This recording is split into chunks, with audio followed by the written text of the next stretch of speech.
तर आता राईड रद्द केली तर चालकाला बसणार भुर्दंड। ॲप आधारित टॅक्सी सेवेवर परिवहन विभागाचा अंकुश।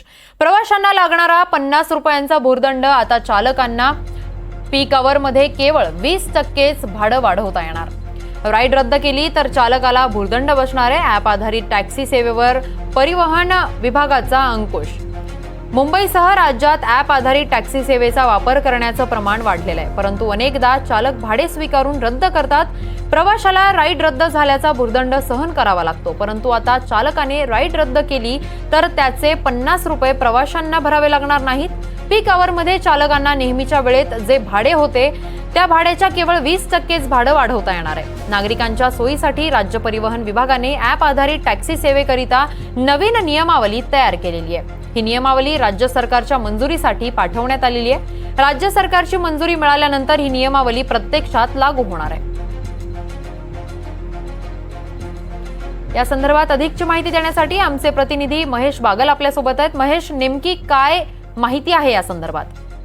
नक्कीच ॲप आधारित टॅक्सी सेवा कोणत्या नियमाखाली सुरू असून त्या ग्राहकाभिमुख आहेत का, त्यासाठी कुठलं धोरण तुम्ही राबवलेलं आहे असा प्रश्न उच्च न्यायालयाने राज्य सरकारला विचारलेला होता।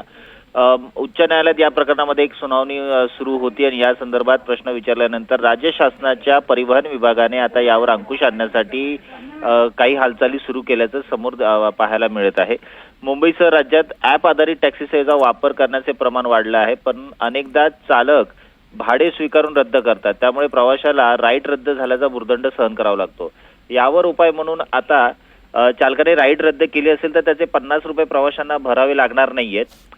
पीक आवरमध्ये चालकांना नेहमीच्या वेळेस जे भाडं वापरलं जातं त्या भाड्याच्या केवळ 20% भाडं वाढवता येणार आहे आणि नागरिकांच्या सोयीसाठी राज्य परिवहन विभागाने ॲप आधारित टॅक्सी सेवेकरिता जी नवी नियमावली तयार केली आहे ती नियमावली राज्य सरकारच्या मंजुरीसाठी पाठवण्यात आलेली आहे। एकंदरीत पाहता परिवहन विभागाकडे गेल्या काही महिन्यांपासून तक्रारी आणि सूचनांचे सुमारे 800 ते 1000 ईमेल आलेले होते। त्यामध्ये नागरिक आणि प्रवाशांनी प्रामुख्याने पीक आवरमध्ये भाडे जास्त असणे आणि चालकाने राईड रद्द केल्यास 50 रुपयाचा भुर्दंड हा ग्राहकालाच का बसतोय असे प्रश्न विचारण्यात आले होते। त्यावर तुम्ही काय कारवाई करणार आहात हे विचारलेलं होतं। चालकांनी ॲग्रिगेटर कंपन्यांनी भाड्यामधून जास्त रक्कम कापू नये अशी मागणी या तक्रारींमध्ये करण्यात आलेली होती। तर एकंदरीत पाहता आता परिवहन विभाग या संदर्भात उच्च न्यायालयाने प्रश्न विचारल्यानंतर ॲक्शन मोडमध्ये आल्याचं आपल्याला पाहायला मिळतंय। अगदीच धन्यवाद महेश, तुम्ही दिलेल्या सविस्तर माहितीसाठी।